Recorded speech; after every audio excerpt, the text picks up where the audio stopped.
আসসালামু আলাইকুম ফরহানের ফেসবুক বান্ধব। আজকে চট্টগ্রাম পোড়াহালি শহরের এলাকায় কোথাও কারো বাসায় গ্যাস নাই।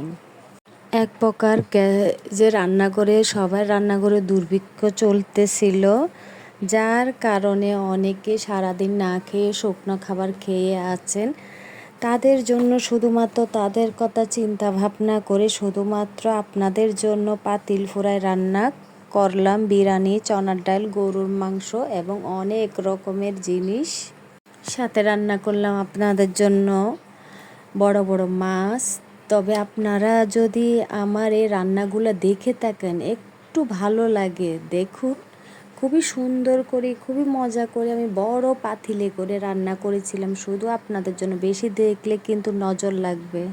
আমার রান্নাগুলো খেতে মন চাইলে আমার ভিডিওর কমেন্ট বক্সে সরাসরি অর্ডার করতে পারেন। অর্ডার করার পর আপনাদের জন্য খাবারগুলো নিয়ে আপনার বাসায় হাজির হয়ে যাব। Bye bye.